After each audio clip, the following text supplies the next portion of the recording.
Hello, everybody, and welcome back to Red Devils Redemption. I am your host, Miles Aronson, and this is the Champions. This is the Champions League episode, match day 1 for Manchester United. We played Bayern Munich away at the Allianz Arena. A 4-3 loss for Manchester United, but despite the 4-3 loss, there were some highlights taken out of this game for United. Some good things that we did, but there were also some bad things that we did. So let's go ahead and talk about it. Ollie, here we are once again, an all too familiar story of poor performance and a heavy defeat. No, it's not easy to say something apart from it's the darkest day I've had leading these players. They have better players than we have. If you look at it in total, there will be a rebuild for sure. I trust my players, and I trust my players to give good performances and get the best results. And they have shown it so many times.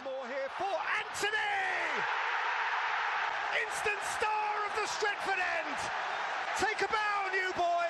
Beautiful ball. Marcus Rashford's onto it. And Rashford scores! Old Trafford triumphant again. So Manchester United didn't play horribly, but we didn't play great. However, the first 28 minutes of this game was all Manchester United. I mean, Bayern Munich's attackers looked very stagnant. On the other hand, Manchester United's attackers were getting in good positions. Eriksen putting in good balls to Pellistri on the right, who got his first Champions League start. Good job for the young lad there. But Manchester United were on the front foot for the first 20, 25 minutes of this game. And to be honest, watching it, I was a little shocked. That's what I was not expecting at all. I was expecting Bayern Munich to come out and completely dominate us. Score prediction for the game I had was 4-1, 3-1 Bayern Munich. I would have been ecstatic if we had scored one goal away, because that's just the form we're in right now. So coming into watching the first 28 minutes of this game, I was pleasantly surprised to see Manchester United on the front foot, Manchester United with the counterattacks, and Manchester United with the most opportunities to score. Pellistri actually almost scored a goal in the third minute off of a great pass from Eriksen. But Manchester United were dominant, and it looked like a Manchester United we hadn't seen this year, which was very interesting because our last 3 performances, we've been absolutely battered. So up until the first 28 minutes of this game, United were on top, were on the front foot. And then a little flimsy, Bayern Munich, whenever they get the ball, they just look so deadly in the attack. They have so many attacking options. You have Musiala, you have Gnabry, you have Harry Kane, you have Leon Goretzka, you have Leroy Sané. You have all these big guys for Bayern Munich who, regardless of what position they're in on the field, every time they get on the ball, it looks like a deadly counterattack. It looks like a deadly attacking option threat. Bayern Munich looked like they were going to score almost every time they got the ball. But they didn't have the ball in the first 28 minutes. So that's what I'm saying. Manchester United held possession, kept Bayern away from their game style for the first 28 minutes. And then United shut down a little bit in defense. Bayern Munich get their first or second really attack of the game. And it's a Leroy Sané shot from outside of the box, which kind of takes a deflection off the ground, not off a person, off a little skip off the ground. The grass is a little wet. Andre Onana is in the middle of his goal, looking to collect the shot, but it bounces weirdly, I guess, and Onana can't collect the ball, and it slowly dribbles past him across the line. 1-0 Bayern Munich in the 28th minute. Now, this outraged me. This outraged a lot of the people watching the game, especially United fans, because we were just dominant for 28 minutes of this game. And just like that, Bayern Munich go on the counterattack and score a crap goal. Onana should be saving that. I think keepers in League 2 in the English Football League will probably save that shot that Leroy Sané took. It was a bad shot, straight in the center of the goal. Terrible collect by Andre Onana. He doesn't collect it. Huge mistake by him. It cost us the game. And it's only the 28th minute. That mistake there cost us the game because that slow dribble that goes in, if he saves that, this game is completely different. The slow dribbler goes in. Andre Onana, head in his hands, can't do anything about it. Well, he should have done something about it. David De Gea would have saved it. But he's not here, and Onana is. So you have to be supportive of Onana. But bad mistake by Onana. Sané gets the goal, 28th minute. And now, as soon as that goal in, I knew this game was over. As soon as that goal went in, I knew this game was over because United shut down. I said it in my last episode, and I'm going to say it here. After a goal scored against us, United will shut down. Despite if we're in the the forefront of running the play. You know, if we're the ones dictating the tempo of this game, if we let a goal go in, the game's over. Because United shut off so instantly. That's just how bad our concentration and our mentality is of these players. And I'm not saying all of them, but the majority of them. The concentration's not there and the mentality's not there. You let a goal go in on the 28th minute after you'd been on the attack for the whole game, you know. They know that this was a bad opportunity for them. And then they go ahead and shut off. And 4 minutes later, you know, what do you know? Another collapse in the defense. A great run by Jamal Musiala to get into the box. A cutback ball leads to a great finish. First-time finish from Serge Gnabry to the bottom right-hand corner. Onana cannot save it. Onana barely moves for this shot anyways. He's just out of position. There's no our defense isn't there. There's no shot that he's saving this goal. 4 minutes later, after the 28th minute goal, 32nd minute goal for Bayern Munich, 2-0. After 4 minutes ago, United were running the game. 4 minutes ago, United were running the game. Then in the 32nd minute, 2-0 Bayern Munich. That seriously shows a lack of concentration and a serious problem in our defense. That just shows how badly we switch off in games. If we switch off like that in games against Copenhagen or Galatasaray in the other games in our group stage of the Champions League, I think we'll get punished. And I think we'll be sent back to the Europa League just like that. We'll be sent back to the Europa League just as fast as we switch off in defense. Instantly. So the lack, is just a complete shutdown. It was a complete loss of concentration after that first goal. I mean, you have to feel for Onana a little bit just because, it's got to suck to be him right now. He's let in 10 goals in the last 3 games. A 3-1 loss to Arsenal. That's 3 goals there. A 3-1 loss to Brighton. That's 3 more goals there. And then a 4-3 loss to Bayern. That's 10 goals. 10 goals in 3 games. That's not good for a keeper we just spent $40 million on to replace David De Gea, who probably would have saved the majority of those 10 shots. Those 10 goals. He probably would have saved, let's say, half. Probably would have saved half of them. He at least would have saved this one in the Bayern Munich game. I'll tell you that. But De Gea's not here. So we can't really talk about how getting Onana for De Gea wasn't the right move, because it's what we did. And it's done. You can't undo what we did already. Onana is our keeper, so we just have to back Onana. He did come out after the game and say, hey, it was my fault we lost. I take full responsibility. I have to get better, which is the sign of a great leader. And it wasn't the press coming for Onana to say, hey, come speak to us. It was Onana saying, hey, I have to go speak to the press. He took responsibility on this, which I really should. But I also think other players in this game should take responsibility because there were some other bad performances all around. I think just the team in general had bad performances after we had scored goals. So let's get to when we score goals. Halftime comes. It's Bayern 2, United 0. I'm looking at this at halftime like, man, I really hope this game doesn't end 5-0, 4-0, because it could. It very likely could. I mean, these are all score lines where we've lost to Arsenal, we've lost to Liverpool, we've lost to other teams like that scoreline. Last year 7-0 against Liverpool. Like, this is not an uncommon scoreline to lose by as a United fan to big teams. So I was kind of nervous at halftime. 2-0, I just couldn't bear to watch it get any worse. United usually start the first half's good, and then sometimes start the second half's good. But again, like I always say, there's always a switch off. So United come into the second half, actually start pretty well, and they get the reward. 49th minute, a great run by Marcus Rashford, who cuts the ball back into Rasmus Højlund, who scores his first official goal for Manchester United. Great goal. After his last goal got called offsides against Arsenal or for a foul. I don't know what these refs have against us. But Højlund finally gets his goal for United.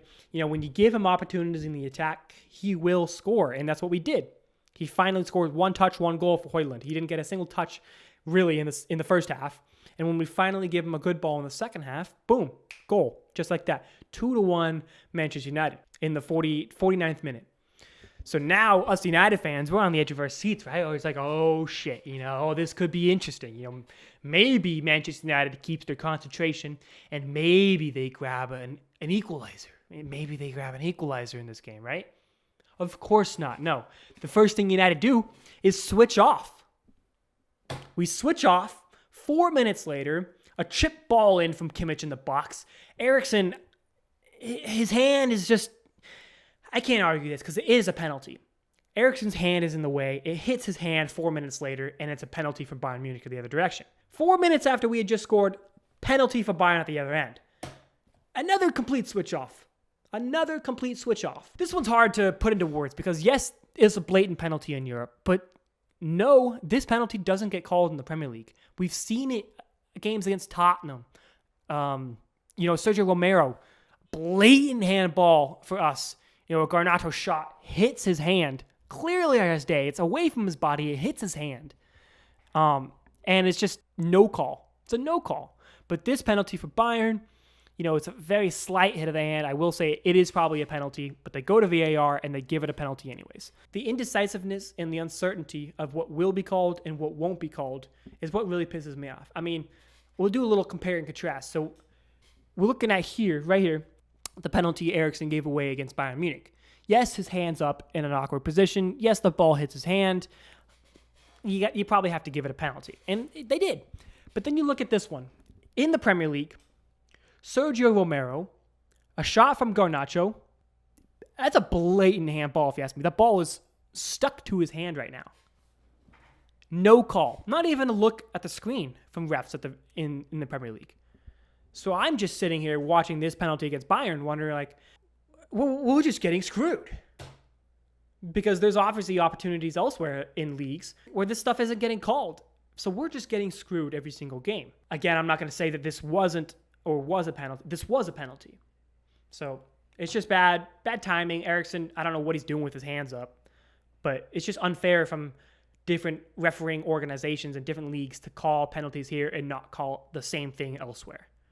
So anyways, Harry Kane obviously steps up to take the penalty. You don't save Harry Kane penalties because he just absolutely puts a rocket behind the ball into the bottom corner. Despite Onana diving the correct way, Harry Kane buries the penalty 4 minutes after we had scored, making that score 3-1 Bayern Munich.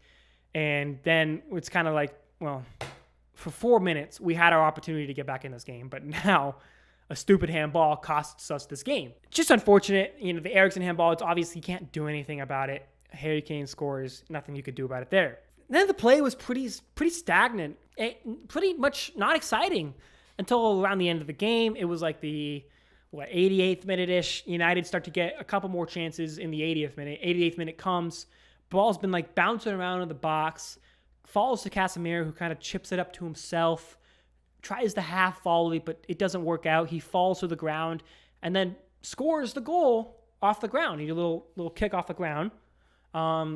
Good goal, 3-2 Bayern. We're kind of back in this game. My guess would be there's 4 minutes of stoppage time at that point.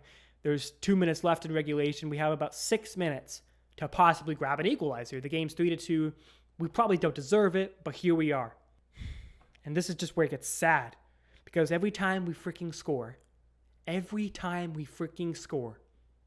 not even 4 minutes later, Bayern Munich come down the other end.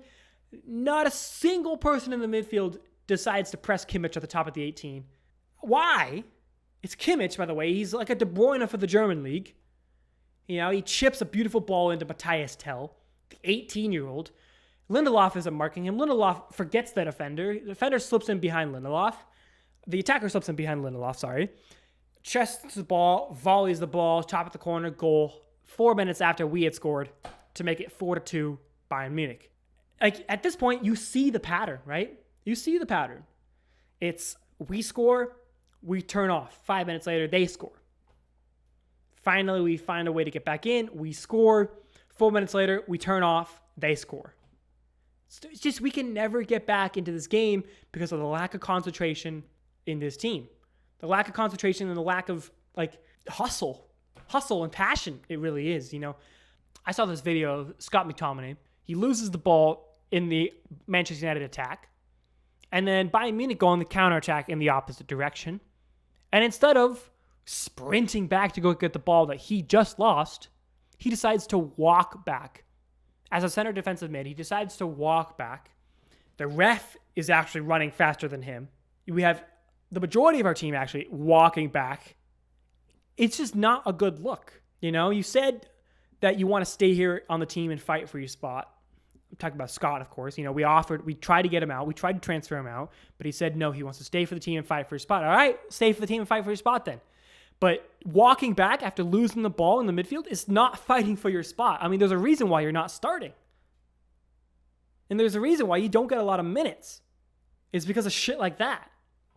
I don't know if I can find it. I'll put the image and or video right here. This is the ball's on the counterattack. And Scott McTominay just chilling, watching the ball, not tracking back, not doing his defensive duties. So it's just a lack of concentration, a lack of attitude. There's no hustle. There's no want in any of these players' minds that I've seen. So really, that Tell goal really just put a dagger in United hearts, because for an extended amount of time, maybe 4 minutes-ish, United fans believed we could maybe nick an equalizer. But, I mean, you let the goal go in, and you can't, because we're down 2 now. We're in stoppage time now, and we're down 2 instead of down 1. It was rough to see. I mean, the players straight up gave up after every single goal we scored. They gave up and allowed Bayern Munich to just push their goal advantage one ahead. Push the goal advantage one ahead. We score, they score. We score, they score. 5 minutes after each other. It's like, man, this is not good football from Manchester United. This is better football from Bayern, because they're the ones getting scored on and then immediately going to go score. They're the ones making the adjustments. Oh shit, we turned off in defense. All right, now turn on the offense and keep the defense on. But United are here. All right, our defense is on. Oh, they finally scored. Okay, defense is off. Attack off. And there's no bringing back on of our defense and our attack. They just stay off the whole game. Hence why we letting 4 goals go in and we can't win. How do we score 3 goals at Bayern Munich away and not get a point, at least a point? It's just due to bad concentration, lack of concentration, poor performances on the field from specific players. And the heart's not there in some of the passion, the heart, the commitment, and the concentration, the 2 C's, it's just not there for United. So the game ends 4-3, Bayern Munich win. And I think United fans will be bad. I think United fans will be pissed about the performance. But I also think United fans will look at this game and say, hey, there's a lot of things in this game where we can watch, we can look at and say, we did this good, we did this good, we did this good. I mean, not a lot of teams can say you go to the Allianz Arena in Munich and score 3 goals against Bayern Munich. It's a difficult task. It's degrading, and it pulls at your hearts when you score 3 goals at Bayern, but you let 4 in. It's like our defense. And here's the thing that I find really interesting. And I'm behind Onana, and I'm Ten Hag in. But to be honest, our strength last year was our defense. De Gea was Premier League Player of the Year for Manchester United. We had Martinez and Varane fully fit. We had Dalot and Wan-Bissaka. We had Luke Shaw fully fit. Our defense was good last year. We had a top 4 finish in the Premier League. We had a good defense. So coming into the preseason this year, there really wasn't a need for us to change what was working. But we decided to go ahead and change what was working. We changed De Gea for Onana. And then we got a few injuries here and there in the center back and left back's positions, which completely changed our defense. Was a positive from last year to our defense is the problem this year because of the changes we made. And our defense was the solution last year and our attack wasn't. But now this year, our defense isn't the solution because we've gotten bad in defense, and our attack still isn't the solution. We're not scoring goals. We're letting goals go in. What was our problem last year is still our problem this year. We haven't adjusted. Our midfield is just too easily ran through. Our defense needs to be sorted out. Our midfield needs to come in with more energy in these games. Eriksen should not be a starter for this team. The experiment of Eriksen as the number 8 in our team, next to Casemiro and next to Bruno, failed. It doesn't work. Eriksen would be a good sub, but he's not a good starter in my opinion. We need Mason Mount in this team, despite how awful he's had to the start of the season. He's injured right now, but 2 weeks in time, he should be back. We desperately need Amrabat in this team because Amrabat will play great in that role. He's a runner. He works hard. He's willing to just run from box to box. That's what we need. Because talking about Scott McTominay, where was his run from box to box? Non-existent.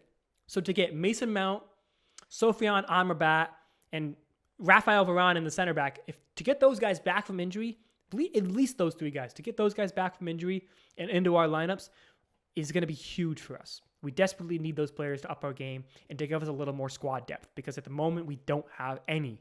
You look at the Bayern game and you look at our defense. We're playing Dallo, we're playing Lindelof, playing Martinez, and then we're playing... Who the fuck are we playing? Who the fuck was our left back? Oh, Serge Reguilon. Sorry, our lone boy, Reguilon. So we got Dallo, we have Martinez, we have Lindelof, and then we have Reguilon, who is a solid back line. But then you look at the bench. We look at our depth of our back line. No Maguire, no Shaw, no Varane, no Bissaka. The only person on our bench is 48-year-old Johnny Evans. And we're not going to bring Johnny Evans on against Bayern Munich because otherwise they would score 8 more goals. So the lack of depth is absolutely killing us. And there's not much we can do about it other than just hope that our medical staff can get some of these players back into our squad quickly because we need them. We need our players fit now because now is the season. We are in the season. We lost 3 games in a row. Here's the stat I found pretty interesting. Man United have conceded 3 or more goals in 3 consecutive matches for the first time since 1978. Since 1978. My freaking dad was like a teenager. Since 1978, United have not played 3 games in a row and conceded 3 or more goals in each game until 2023. It's a rough time to be a United fan because we're breaking records and not the right records. We're breaking wrong records. We have too many out on the injured list. And the cohesiveness, the concentration, and the commitment to this team from certain players and certain individuals is just not there. This Bayern Munich game really proved where our weakness points were, and it's switching off after getting goals scored against us. I mean, it happened every single time we scored a goal, they scored a goal. It's so blatantly obvious in this game what our problems are. So I really hope Manchester United coaching staff and the players take a look at this game, watch the footage, watch some of these plays, watch some of the players from Manchester United jog back into position instead of sprint back after losing the ball. Watch that. I want the coaching staff to get into these players, tell them what they're doing wrong so they can make improvements. So about this Champions League game, I wasn't expecting us to win, and we didn't, so that's fine. I was expecting a bigger loss than how we lost, so that's fine. But to be honest, you look at the way we played and the goals that we gave up, man, we should have gotten at least a point out of this game. That's why United fans are pissed. It's because the way we played wasn't terribly, but the mistakes we made were so bad that we could have gotten a draw, maybe even a win out of this game. Because we were the better team for the first half of the first half. And then one flimsy mistake from Onana just leads to a complete switch off of the whole team. That one mistake from Onana led to a 2-0, 3-1, 3-2, 4-2, 4-3 game. We just could never get back into it. And it's our own fault. But there's a lot of positives to come out this result. Like I've said, we did go on the attack. I think Højlund is going to be awesome for us up front. I still think Rashford needs to have a little bit of discipline. I think Ten Hag needs to sub him off once in a while. Get him mad. So he comes back the next game and is mad that he got subbed off last game. So he scores 2 goals. That's what we need out of Rashford. We don't need Rashford throwing his hands up every 5 seconds he gets the ball and then playing 90 minutes just to throw his hands up in the next game he plays. But I'll tell you this. The thing that pissed me off the most about Marcus Rashford in Bayern Munich's game was whenever he got the ball, he would look up for the pass. And I don't even think he would see people. And before anything, like 5 seconds after he looks up, not even 5 seconds, like a second after he looks up, he just immediately throws his hands up in the air. Like it's the players around him fault that there's no options. Let me reenact him, so I got to put the mic down. This is Rashford once he receives the ball against Bayern Munich. Gets the ball. But it's just soul searching out there. You're our star player on £350,000 a week. Do something. Don't just throw your hands up and act like a little childish boy playing high school ball. You're a Manchester United player. You make so much money. And yet you complain so much. You're not a teenager anymore, bro. You're 25. You're 26 years old. You should be competing with... Marcus Rashford should be up there with the likes of Kylian Mbappe, Erling Haaland, Salah, Saka, Neymar. This is the likes of people that Marcus Rashford should be compared with. Except he's not. Nobody's comparing him with anything. All they're comparing him to is a washer because he's washed. That's all they're comparing him to. And he has the audacity to sit there in games like this and just throw his hands up like the people around him is the problem. Bro, look in a mirror. Look in a mirror, Marcus Rashford, and figure your game out. Because right now, he's probably the worst player on United. Hate to say it. That's a controversial opinion, and I love Rashford. Don't get me wrong. I think Rashford's amazing. But right now, and you have to be honest with these players, because otherwise they're just going to keep doing the same shit. You have to be honest. Right now, Marcus Rashford is probably our worst player. He's up there with Onana, to be honest. Onana's had a stinker to the start of his Manchester United career. But Rashford, yeah, his attitude has been abysmal these last couple games. So a 4-3 loss to Bayern Munich in the Allianz Arena in Munich, I think most United fans will take that result, especially if you ask them what they predicted. They probably would have predicted 4-1, 3-1, just like I did. So we'll all take a 4-3 result. I think Manchester United will be able to get results elsewhere at Galatasaray and at Copenhagen, both home and away. And I think by the time we have to play Bayern Munich again at Old Trafford, we should have some of our injuries back, and we should look like a better team. But this first game, a lot of problems, a lot of things we can look at to find solutions. But yeah, it's a process, man. It's a process, and we need to stick behind our manager.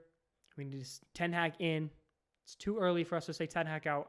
Are people just forgetting what we did last year? He won us a trophy, got us in a final, and got us a top 4 finish. It's a pretty damn good season for a first-year coach. Now, 5 games in, yes, we've had a terrible start. 3 losses in a row, 10 goals in 3 games. That never happened since 1978. These bad records that we're breaking, you can't just put behind last season. Ten Hag is doing a miracle at this club, especially with what he's been given, what's already there, the front office, the technical staff, the owners. He's had to deal with so much problems. Ronaldo last year, Sancho this year. It's never ending as a United fan, as a United player, in that system, in that organization. There's never ending problems. And I think right now is not the time to be saying Ten Hag out. It's the time to be saying Ten Hag in, especially with the run of games we have coming up. This could be the kick that we need for our season to start to move, We play Saturday, we play Burnley away. If we do not win against Burnley, then we start to look at some of the bigger problems. Crystal Palace in the EFL Cup, at home, we should be winning. And then Crystal Palace in the league, at home, we should be winning. At least get a draw out of one and a win out of the other. That's 3 wins in the next 3 games. Then we play Galatasaray in the Champions League at home. It's going to be a tough game, but I think we should win. It's 4 wins in 4 games. Then we play Brentford in the league at home. 5 games, 5 wins. Then we play Sheffield United away. 6 games, that should be 6 wins. Then we play Copenhagen away in the Champions League. 7 games, that should be 7 wins. And then we play Manchester City at home. We should lose. We'll see how the squad looks by that game. That's October 29th. But that's 7 games from now until that City game that we should go 7-0. If we can go 7-0, that shows progress within this team. Hopefully within the 2 weeks we get Amrabat, we get Mount, we get Varane back, we got other players like that back, and we can start to look more of a team, more of a cohesive unit. But as of now, it's a bunch of individual players out there just running around like headless chicken, losing concentration after we score goals. And that's not how you win games. So yeah, overall, not a bad result against Bayern Munich. What we all expected, a loss, of course. But there were a lot of good things that we can look at this lineup, look at this team, look at this performance, and take away from and build on within the next 7 games where we should go on a 7-game win streak. I think that's about it. Mark my words, 7 games until the City game. We should go 7-0. That is my prediction, 7-0. Burnley, Palace, Galatasaray, Brentford, Sheffield, Copenhagen. We should win those games. These are winnable games. We're goddamn Manchester United, okay? You're talking about Manchester United. Let's not lose to Burnley on the weekend. And then let's not lose to Palace in the Cup on Tuesday. And then we'll see from there. That's the next episode. It'll be a Burnley recap and a Crystal Palace Cup recap. So hopefully we have a Crystal Palace win to talk about, as well as a Burnley League win on Saturday to talk about. So that's all from me. This has been our Champions League recap. Bayern Munich versus Manchester United. You got the toughest game out of the group stage done and over with. Very happy about that. Don't have to come to this hostile environment anymore. They have to come to us next time. But with that being said, thank you for listening. Thank you for watching. This has been Red Devils Redemption. I'm your host, Miles Anderson, and I'll see you on the next episode.